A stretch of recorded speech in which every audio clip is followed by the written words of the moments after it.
This is going to be a 2-part series, so watch out for the next one. Also, please subscribe and turn on your notifications so that you can be alerted when I post new videos. Okay, I want us to talk about community involvement. This is the act of being an active member of your community because it's the only way to bring positive and measurable change. Part 1 of this conversation is police engagement. I know. Hear me out. I completely understand you if you are skeptical. My relationship with the police has been one of extreme fear. When I was younger, I got pulled over a few times. Yes, for fault. By the time the cop came over to my window, my freak out level was over the roof. I would visibly shake and sometimes the waterworks would start flowing. I remember one time I couldn't even retrieve the license because of how much I was shaking. And the cop just laughed and told me, okay, I'm going to let you go, but drive safely.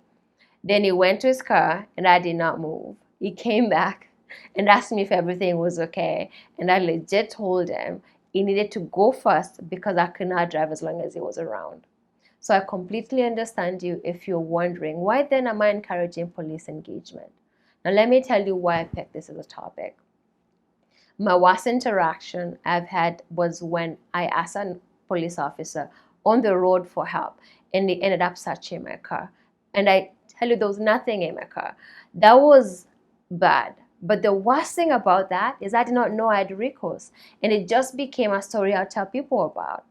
Last week, my church had 2 police surgeons who are local to the city on a Zoom meeting with our youth to discuss issues going on right now about police brutality and how we can relate with the police in our communities.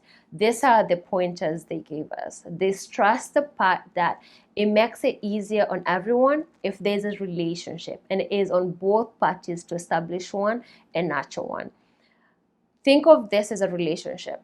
It's easy to have assumptions on someone you do not know, but the more you know them, your guard tends to go down. I mean, sometimes not, but it's only after you spend time to know them. All police stations have community policing programs as a way to introduce the police to its community. It's part of their job to know whom they're policing. But we have a part to play too. How will they know us if we do not provide avenues as well? So how do you do that? Get to know your neighborhood patrol officers. They tend to be the same. That is, you can call the police department and ask who patrols your area and get to know them. The other thing is you can invite them, that now you know them, you can invite them to community events, e.g. a block party, a barbecue, I know, but so that they can get to know you too. It's better that your police get to know you during a happy time than during a crisis. The other thing which is important is report every interaction with a cop that is not good. They actually have a department for that. And do not be afraid to do that. They actually encourage us to do that. So how do you do that? Get the name and badge number of the officer. The sergeant did not say ask. He said note the name and badge number on their uniform or the number on the police car and the time. This for me was a revelation. I could have reported the illegal car search I endured. I am not sure it could have done anything, but that is a step. It is on us to report. How will they know that they have problematic officers if we do not? We have so much to learn and we need to keep ourselves engaged continually.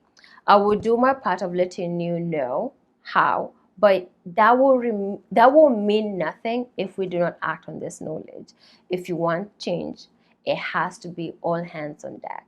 I cannot speak for the police, but I know that we also have work to do, and I will keep encouraging you to do your part. So get to know your police and report any bad interaction. On my next video, I'll let you know what happened when a friend of mine decided to go to a town council meeting for the first time. So subscribe and watch my previous videos if you haven't.